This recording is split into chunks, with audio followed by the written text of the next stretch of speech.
Listen to me when I say this. Arsenal will win the Premier League.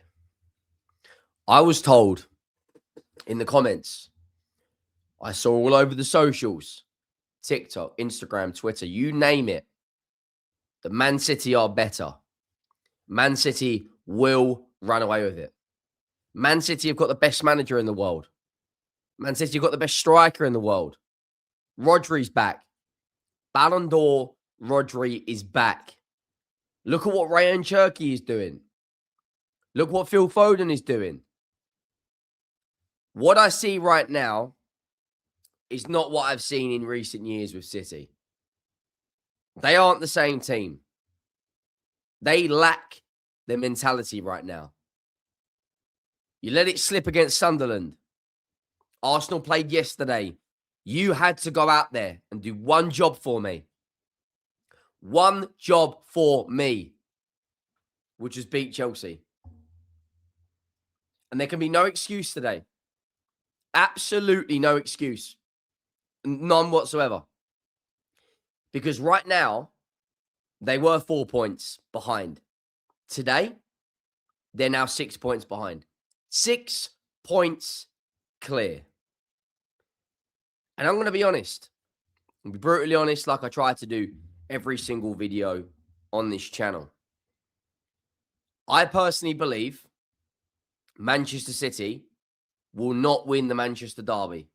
And I personally believe that Brighton have got something for them.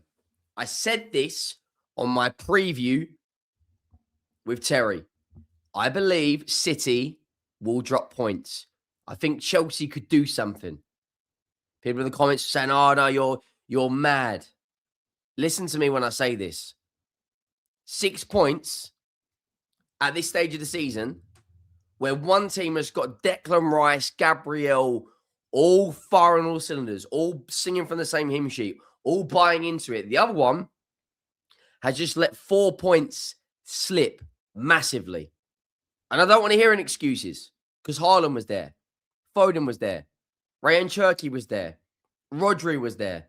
Bernardo Silva, Ruben Diaz, Euro Champions League treble winning Donnarumma was there. All of their big players were there today.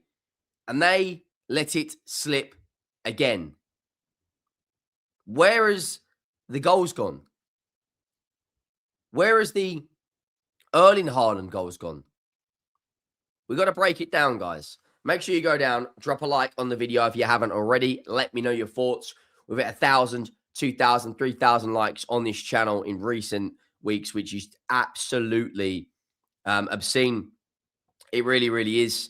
Make sure you go down and hit that subscribe button as well. We are less than, I believe, we're less than 700 away now from 87,000. We're about 5 away from 86,400, and 92% of you who watch the channel have not subscribed. I said this on a TikTok video. If you're not following the TikTok, Henry on the football, there'll be a link down below. I think Aston Villa right now have the potential to be a bigger threat to Arsenal. And I know that sounds crazy. I know it does. But Man City, other than Haaland right now and Cherki, I don't really fear any of the City players. They've lost that fear factor where they had Sergio Aguero, David Silva, absolute ballers. John Stones, Edison, Kyle Walker. Yes, they've recruited well, and yes, they have got strong. And yes, when they add Semenyo, they're going to add more firepower. But I look at Doku, massively inconsistent. Foden this season has been good in small patches, but again, massively inconsistent. Omar Mamouche is at AFCON. They're missing Savinho, who again is massively inconsistent. Oscar Bob, injury problems. Like, I look at Chelsea today, they are in the absolute pits right now, right? And I honestly believe they have Caicedo there today. It's a completely different ball game. Chelsea haven't won a Premier League game. They've won one Premier League game in their last 8 games. Look at the form of this Chelsea team. Let's just look at it before we get into the match. Drew of Arsenal, lost to Leeds, drew of Bournemouth, beat Everton, drew of Newcastle, lost to Villa, drew of Bournemouth. And then somehow, some way, they get back into it. The lineups, as you can see on screen, I don't particularly rate a lot. I think Chelsea have got a good core group of players in Reece James, Enzo Fernandez, Caicedo, Cole Palmer. But a lot of those players, João Pedro, Pedro Neto, Garnacho, Estavo, Gittins, lack that experience on the big time. Now, Man City today, that back line has been their best back line this season. Reijnders has stepped up with some big goals this season. Rodri back in. Rodri playing 90 minutes, by the way. So there can be no excuse. And they've dropped points again. It's absolutely obscene. If they drop points against Brighton and Arsenal beat Liverpool, that for me is game over. I don't see this Arsenal team losing above 5 games this season. They could be in a position come April where they are 7, 8, 9 points clear. And even if they do lose at the Etihad, they could still go on and win the league. The goal difference is now back up to even, where a few weeks ago, Man City were 6 or 7 ahead, or Arsenal were 6 or 7 ahead. Defensively, Arsenal have been better. Going forward, Man City have been better. But the difference is right now 6 points. And as it stands right now, Aston Villa are only below them on goal difference. And Aston Villa have got more points in their last 5 games. 2 draws has massively cost City. Massively. Huge.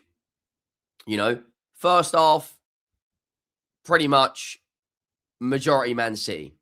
In fact, majority is an understatement. It was all Man City. Reijnders made it 1-0 on about the hour mark.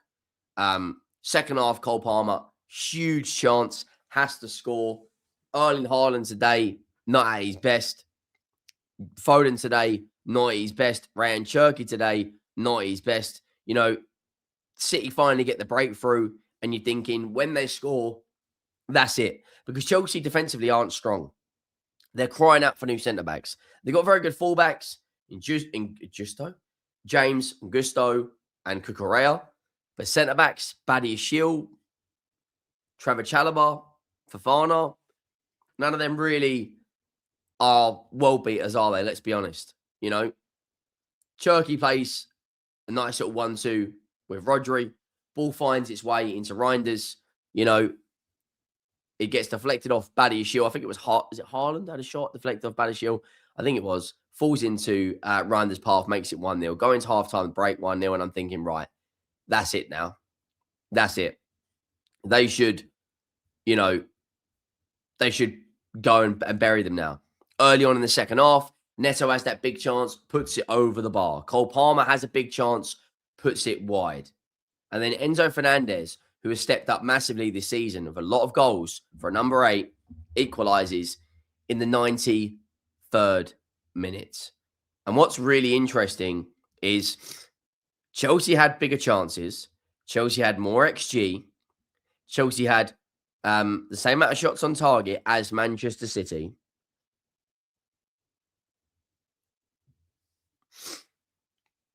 I'm not going to lie to you guys. Chelsea had the bigger chances. Look at the numbers. XG, non-penalty XG, XG in open play. That is not a good look for City. Now, they have got winnable games coming up. They have. On paper, they should go out there and batter Brighton. On paper, they should go out there and batter Manchester United. But looking at these games coming up, they've got 9 games this month. 9 games. They've got to play Brighton. Exercise, they can massively rotate. 3 days later, League Cup against Manchester City. 4 days later, Manchester Derby. So Man United will have 7 days rest to recover, recharge the batteries, and go again because they're not in the League Cup anymore. They've got Bodo, which should be on paper a very, very, very easy Champions League game. But that Newcastle and Man United games are not easy. St James's Park is where Newcastle get predominantly all of their points this season. I know it's a cup game, but they are very good at home. Plus, Manchester United don't have a horrendous record this season against the Big Six. They've beaten Chelsea. They've beaten Liverpool. They drew with us. The only team out of the Big Six that's beaten them this season is City and Arsenal. But it is at Old Trafford. Man United have got better in recent weeks. Maybe they have something for them. You know, when you compare the fixtures between, you know, after that Wolves game, you know, come early February, they've got us, they've got Newcastle again, they've got Liverpool again, they've got Newcastle again. You know, Leeds away. They haven't got easy games coming their way. Look, they've got all the quality to go out there and bounce back. But are Arsenal going to drop that many points this season? You know, they've lost against what? Aston Villa and Liverpool. Whenever they lose, people lose their minds. I don't see right now Man City going out there and dropping that many points this season. I really, really don't. I'd love to know your thoughts. Right now, it looks like Man City aren't going to win the league in January if they bring in Semenyo, if they bring in another fullback because they need one, because Riley's really their only fit left back right now because Ait Nouri's at AFCON. Maybe they bring in someone else. But they could quite easily go, they love the chase and make it up. But right now, something's not right. Something's not right. Make sure you drop a like. Make sure you hit that subscribe button. And I'll see you next time. I'm out.